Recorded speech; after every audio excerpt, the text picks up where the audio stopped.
അഭിലാഷ, ഞാൻ സനോജിൻ്റെ അഭിപ്രായം കേട്ടുകൊണ്ടിരിക്കുകയായിരുന്നു. നമ്മൾ ഒറ്റ ദിവസം കൊണ്ട് അവസാനിപ്പിക്കുന്ന രാഷ്ട്രീയ പ്രവർത്തനത്തിൻ്റെ ആളുകളല്ല എന്ന് ഞാൻ വിശ്വസിക്കുക. ഈ പറയുന്ന അഭിപ്രായങ്ങളൊക്കെ ഇന്ന് അദ്ദേഹം കുറേ വാക്കുകൾ ഉപയോഗിച്ചു, വൈജ്ഞാനിക മേഖല, വികസനം, വിസ്ഫോടനം എന്നൊക്കെ. ആ കാലഘട്ടത്തിൽ നമ്മൾ ഇന്ന് പറയുന്ന വാക്കുകളൊക്കെ ഇനിയും ഒരുപാട് കാലം ആളുകൾ കാണും, കേൾക്കും. ഞാൻ പറയുന്നത് കേരളത്തിൽ തിരുവിതാംകൂറിൽ 1853 അടിമത്തം അവസാനിപ്പിച്ചതാണ്, നിരോധിച്ചതാണ്. കൊച്ചിയിൽ 1855 അടിമത്തം അവസാനിപ്പിച്ച. കേരള ഗവൺമെൻറ് അധികാരത്തിൽ വന്നതിന് ശേഷം 1976 കേരളത്തിൽ അടിമത്ത സംവിധാനം, അടിമപ്പണി അവസാനിപ്പിച്ചതാണ്. പക്ഷേ കേരളത്തിലെ CPM-ന്റെ DYFയുടെ നേതാക്കന്മാരൊക്കെ പിണറായി വിജയൻ്റെ അടിമപ്പണി ചെയ്തുകൊണ്ടിരിക്കുക. ഒന്നുകിൽ ഈ ആഭ്യന്തര വകുപ്പിൻ്റെ ഭാഗത്തു നിന്ന് കൃത്യമായിട്ടുള്ള വലിയ രീതിയിലുള്ള കൃത്യവിലോപങ്ങൾ നടക്കുന്നു, അല്ലെങ്കിൽ ഗുരുതരമായിട്ടുള്ള മനുഷ്യാവകാശ ലംഘനങ്ങൾ നടക്കുന്നു എന്ന് അക്സെപ്റ്റ് ചെയ്യണം. അത് പറയാതെ ഞങ്ങളുടെ SFIയുടെ ജില്ലാ കമ്മിറ്റി അംഗത്തെ അറസ്റ്റ് ചെയ്ത കൊണ്ടുപോയതിനെ കുറിച്ച് ഞാൻ ചോദിച്ചപ്പോൾ അദ്ദേഹം തന്നെ തുടങ്ങിയ ഒരു വാചകമാണ്. പക്ഷേ തിരിച്ചു ചോദിച്ചപ്പോൾ അദ്ദേഹം മറുപടി പറയുന്നില്ല. SFIക്കാർ ഉൾപ്പെടെയുള്ള ആളുകൾ കൊല്ലത്തല്ലേ DYFയുടെ 2 ചെറുപ്പക്കാരെ, പ്രാദേശിക നേതാക്കന്മാരെ മയക്കുമരുന്ന് കേസിൽ ജാമ്യം എടുക്കാൻ ചെല്ലണമെന്ന് നിർബന്ധിച്ചതിൻ്റെ പേരിൽ, അതിന് തയ്യാറാകത്തതിൻ്റെ പേരിൽ സൈനികൻ ഉൾപ്പെടെയുള്ള ആളുകളെ തല്ലി ജയിലിലാക്കിയ പോലീസ് ഉള്ളത്. നിങ്ങൾക്ക് കേരളത്തിൻ്റെ ആഭ്യന്തര വകുപ്പിനെതിരെ ഒരു അഭിപ്രായം പറയാൻ പോലും ശേഷിയില്ലാതെ കഴിഞ്ഞ 7 വർഷക്കാലമായിട്ട് നിങ്ങൾ ഒളിവിലിരിക്കുന്ന ഒരു കാലഘട്ടമാണ്. അതുകൊണ്ടാണ് ഞാൻ പറയുന്നത്, അടിമത്തത്തിൽ നിന്ന് പുറത്തു വരണം, DYFI അഭിപ്രായം പറയണം. നിങ്ങൾ മനുഷ്യ ചങ്ങല സംഘടിപ്പിക്കുന്നു. എന്താ നിങ്ങളുടെ മുദ്രാവാക്യം? നിങ്ങൾ കുറേ കാലം മുമ്പ് വനിതാ മതിൽ സംഘടിപ്പിച്ചില്ലേ? ആ വനിതാ മതിലിൽ ചാരി നിന്നിട്ടല്ലേ ഷൊർണൂരത്തെ PK ശശി എന്ന് പറഞ്ഞ MLA നിങ്ങളുടെ പാർട്ടിയുടെ വനിതാ സഖാവിനെതിരെ പീഡനം നടത്താൻ പോയത്? നിങ്ങൾക്ക് എന്തെങ്കിലും ഒരു അഭിപ്രായം പറയാൻ പറ്റുമോ? അന്ന് നിങ്ങളുടെ നേതാക്കന്മാർ അന്വേഷണ കമ്മീഷനെ വെച്ചിട്ട് പറഞ്ഞത് ചെറിയ പീഡനമാണ്, പീഡനത്തിന്റെ തീവ്രത കുറവാണ്, യന്ത്രമുണ്ട് എന്നൊക്കെയല്ലേ പറഞ്ഞത്. കോടതിയുണ്ട്, പോലീസ് സ്റ്റേഷനുണ്ട് എന്നൊക്കെയല്ലേ പറഞ്ഞത്. ഇനി എന്നെ കൊണ്ട് പറയിപ്പിക്കണോ? വെറുതെ പറയിപ്പിക്കണ്ട. ഞാൻ പറയാം എന്റെ അവസരമല്ലേ ഞാൻ പറയട്ടെ. താങ്കളുടെ പ്രഭാഷണം നടത്തിയപ്പോൾ ഞാൻ കേട്ടിരുന്നില്ലേ? എന്റെ അവസരമല്ലേ ഞാൻ പറയട്ടെ. ഞാൻ പറഞ്ഞു കഴിയുമ്പോൾ താങ്കൾക്കുള്ള എതിരഭിപ്രായങ്ങൾ പറഞ്ഞു. താങ്കൾ എന്റെ അഭിപ്രായം പറഞ്ഞതിന് ശേഷം താങ്കളുടെ അഭിപ്രായം പറയാം. സനോജ്, അങ്ങനെയാണല്ലോ നമ്മൾ പറയണ്ടേ? തോന്നിവാസം താങ്കൾ ഇത്ര നേരം ഇരുന്ന് പറഞ്ഞപ്പോൾ ഞാൻ കേട്ടില്ലേ? അപ്പോൾ താങ്കൾ ഞാൻ പറയുന്നതും കേൾക്കണം.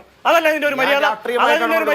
ഞാൻ ഇനി മറുപടി പറയട്ടെ. ഞാൻ പറയുന്ന മറുപടിയിൽ താങ്കൾക്ക് രാഷ്ട്രീയമായിട്ടോ വ്യക്തിപരമായിട്ടോ അഭിപ്രായ വ്യത്യാസമുണ്ടെങ്കിൽ, താങ്കൾക്ക് വ്യക്തിപരമായിട്ടോ രാഷ്ട്രീയമായിട്ടോ അഭിപ്രായ വ്യത്യാസമുണ്ടെങ്കിൽ താങ്കൾ എന്നോട് പറയണം. എന്നോട് അതേക്കുറിച്ച് മറുപടി കൃത്യമായിട്ട് താങ്കൾ പറഞ്ഞു എന്ന് കേരളത്തിൽ ഈ ചർച്ച കാണുന്ന മുഴുവൻ ആളുകളും കണ്ടിട്ടുണ്ട്.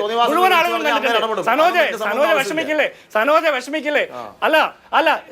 അല്ല നിങ്ങൾ വ്യക്തിപരമായിട്ട് ഇടപെടാനായിട്ട് നിങ്ങൾക്ക് കാക്കിയിട്ടവനും കളസമിട്ടവനും അല്ലെങ്കിൽ സഫാരി ചൂട്ടിട്ടവനും ബനിയനിട്ടവനും ഒക്കെ ഉണ്ട്. എനിക്ക് അതൊന്നും ഇല്ല.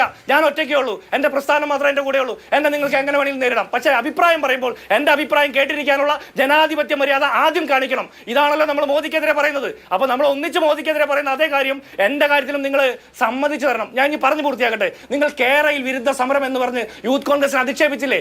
കേരളയിൽ വേണമെന്ന് ആവശ്യപ്പെട്ട ആരെങ്കിലും ഉണ്ട് കേരളത്തിൽ? സജി ചെറിയാനും നിങ്ങളുടെ പാർട്ടിയുടെ സംസ്ഥാന കമ്മിറ്റി അംഗങ്ങളോ അല്ലാതെ ആർക്കെങ്കിലും വേണോ കേരളയിൽ? KSRTCക്കാർക്ക് ശമ്പളം കൊടുക്കാൻ പറ്റില്ല. 1 മാസത്തെ ശമ്പളം 2 പ്രാവശ്യമായിട്ട് 20-ാം തീയതിക്കകം കൊടുക്കാമെന്ന് പറയുന്ന കേരള ഗവൺമെന്റാണ് 2 ലക്ഷം രൂപയുടെ കേരളയിൽ കൊണ്ടുവരുമെന്ന് പറയുന്നത്. നാട്ടുകാർ വിശ്വസിക്കുക. സനോജെ, നിങ്ങൾ ആദ്യം ഇവിടെ പെൻഷൻ കൊടുക്ക്, നിങ്ങൾ ആദ്യം ശമ്പളം കൊടുക്ക്, എന്നിട്ട് കേരളയിൽ നടപ്പാക്കാൻ നോക്ക്. DYFIയുടെ സംസ്ഥാന കമ്മിറ്റിയുടെ സെക്രട്ടറി പറയാ കേരളയിൽ നടപ്പാക്കാൻ പോവുകയാണെന്ന്. നാണമില്ലേ? ഇവിടുത്തെ ചെറുപ്പക്കാർക്ക് തൊഴിൽ കൊടുക്ക്, തൊഴിലുള്ളവന് ശമ്പളം കൊടുക്കാൻ വേണ്ടി DYFI ഒരു വാക്ക് പറഞ്ഞിട്ടുണ്ടോ കഴിഞ്ഞ 7 വർഷക്കാലമായിട്ട്? എന്നിട്ടാണ് കേരളയിലെ കുറിച്ച് പറയുന്നത്. പിന്നെ നിങ്ങൾ വൈജ്ഞാനിക രംഗത്തെ വികസനത്തിന്റെ വിസ്ഫോടനത്തെ കുറിച്ച് പറയുന്നു. ഇവിടത്തെ സ്വാശ്രയ വിദ്യാഭ്യാസ രംഗത്തെ മുഴുവൻ മുച്ചൂട് മുടിക്കാൻ വേണ്ടിയിട്ട് സമരം ചെയ്ത ആളുകളുടെ പേരെന്താ? DYFI എന്നല്ലേ? അല്ലേ? ഇന്ന് ആ പരിയാരത്തെ മെഡിക്കൽ കോളേജിന്റെ ഭരണസമിതിയിൽ ആരായിരിക്കുന്നത്? CPM-ന്റെ നേതാക്കന്മാരല്ലേ? എന്തിന്റെ പേരില കൂത്തുപറമ്പിൽ 5 പേരെ നിങ്ങൾ രക്തസാക്ഷികളായിട്ട് ബലി കൊടുത്തത്? നിങ്ങൾ ഈ സമരം ചെയ്തതിന്റെ പേരിലല്ലേ? ഇന്ന് ഇതേ DYFI നേതാക്കന്മാർ ഇവിടുത്തെ മന്ത്രിസഭയിൽ ഇരിക്കുമ്പോൾ